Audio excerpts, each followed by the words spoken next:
Hey guys, Everdudgeon 138 here. Finally, I'm back at the studio. Been away for a long period of time due to a number of reasons, but finally I'm back and I'm going to be doing a lot more music content on this channel going forward to make up for lost time. But yeah, first and foremost, hope everyone's doing well and staying safe. I know it's a pretty scary time out there, but hopefully you guys are doing okay. I just want to touch base on a couple things. One, the next video I do, actually maybe I might even do it with this video, will be my last Moog Sub 37 video. As you know, I've said that I'm going to be doing a series of Moog Sub 37 farewell videos or whatnot before I sell it. And there's nothing wrong with it. It's a great synth. But what I'm planning on doing is I'm planning on selling it. And then I'm planning on buying a full-size ARP Odyssey that comes with the ARP Edition SQ1 sequencer. And those are, I believe, out of production at the moment. But I have a line on one that I'm planning on getting and using the funds from the Sub 37 to purchase it. And then I'm planning, maybe I might do one or two, maybe three videos with the ARP Odyssey keyboard.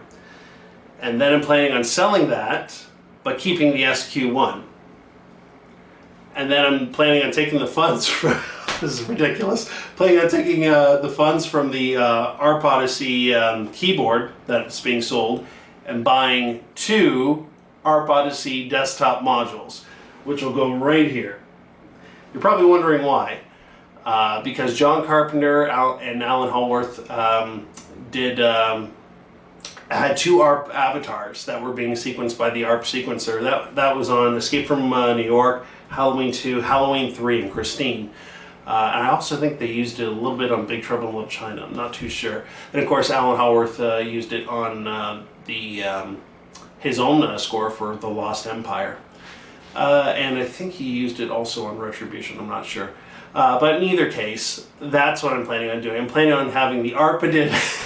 It's just such a long process just to get that ARP Edition SQ1 sequencer. It has the same functionality as the regular SQ1, but so cool to have it as an ARP Edition. So I'm going to be having that SQ1, the ARP SQ1, sequence both ARP desktop modules, and that way I can get all the great John Carpenter sequencing going on, and it'll be a great match with all the profits and everything like that.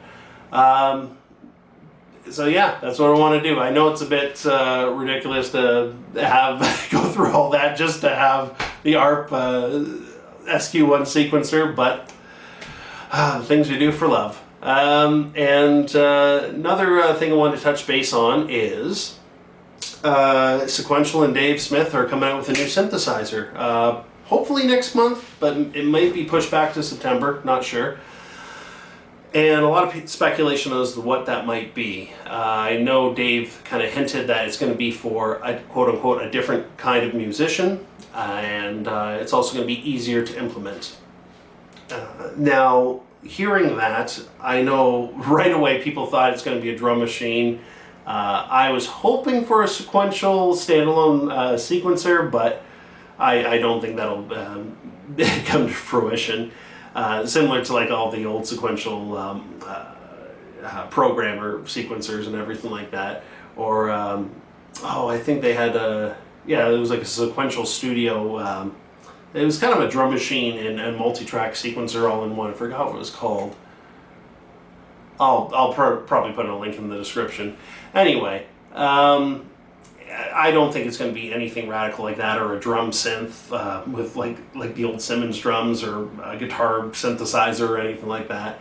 I think what it really is going to be, it's not going to be the next flagship polysynth. I know a lot of people were expecting, because the Pro 3 just came out, they were expecting, and the Pro 3 now actually has user wavetable implementation as well, which is great. I think a lot of people were expecting sort of a Pro 3 in a polyphonic version, sort of like a Prophet 12 successor, with two VCOs, actually kind of being more like a polyevolver successor, with two VCOs and hopefully 2 wavetable oscillators. I know the Pro 3 only has 1, but hopefully they can fit 2 in there. I don't think that's coming next. I think that'll be next year. Reason being because I think next year they'll have the, I guess, that type of flagship synthesizer and they'll also have a desktop version of it as well. What I actually think it's going to be is, now that the Mofo X4 has been discontinued, and it's not going to be a new Tempest. I think Dave's leaving the drum machine market to Roger Lynn and everybody. I don't think he's going to do another drum machine. Although he was kind of hinting at it with the Prophet X architecture, I don't foresee that happening in the future. But you never know. And what I actually think it is with the Mofo X4 being discontinued, I think we're going to see a sort of a successor to that. Now the Mofo X4 was sort of half of a Prophet 08. That was the way Dave described it. What I think we might see is sort of a 3-octave, small, lower tier polysynth. And I know a lot of people are like, well, why would Sequential do that? It makes no sense. Because they've never actually had a synthesizer less than $1,000.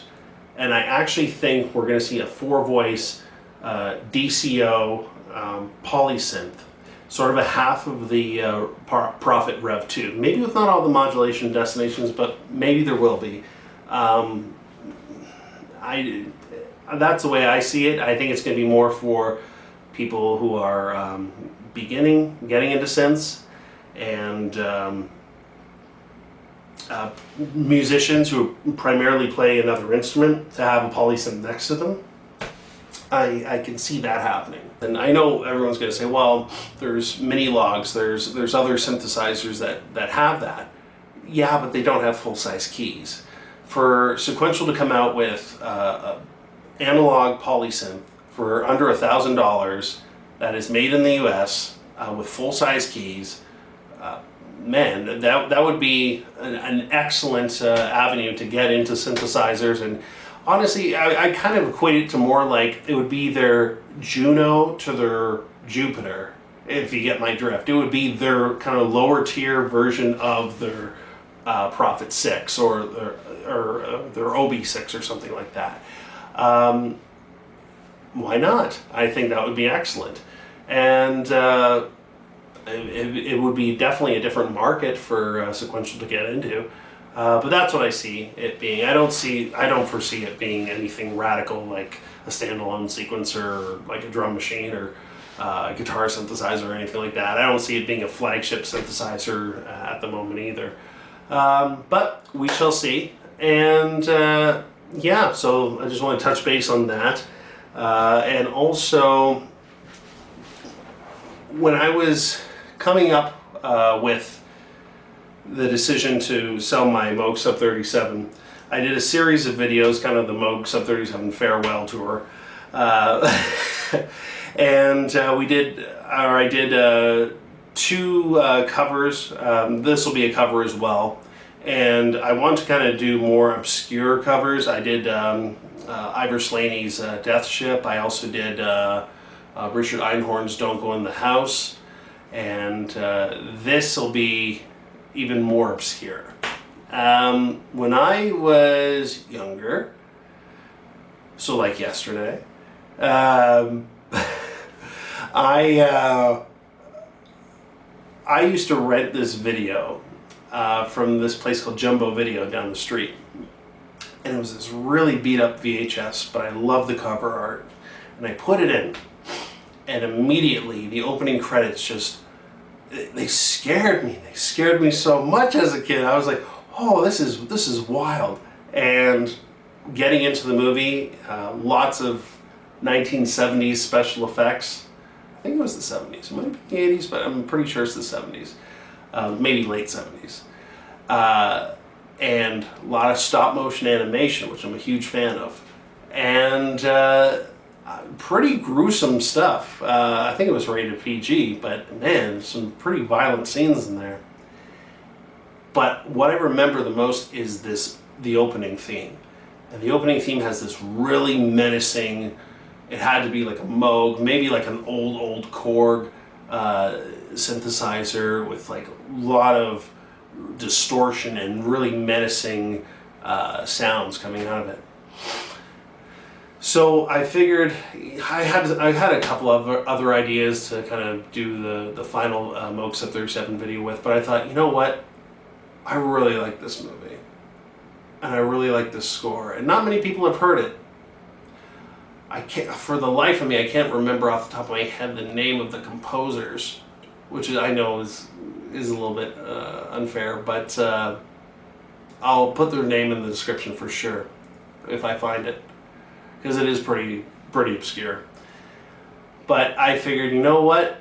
Yeah, I could do the Driller Killer. I could do like another 80s slasher film, or I could do something like The Severed Arm, which I really liked. But you know what? I thought, let's try this one. Because honestly, as much as I love slasher films and everything like that, I'm really into monster movies, like old school monster movies. And I thought, man, what a perfect swan song for the Moog Sub 37. So, submitted for your approval, my last Moog Sub 37 video will be Planet of the Dinosaurs.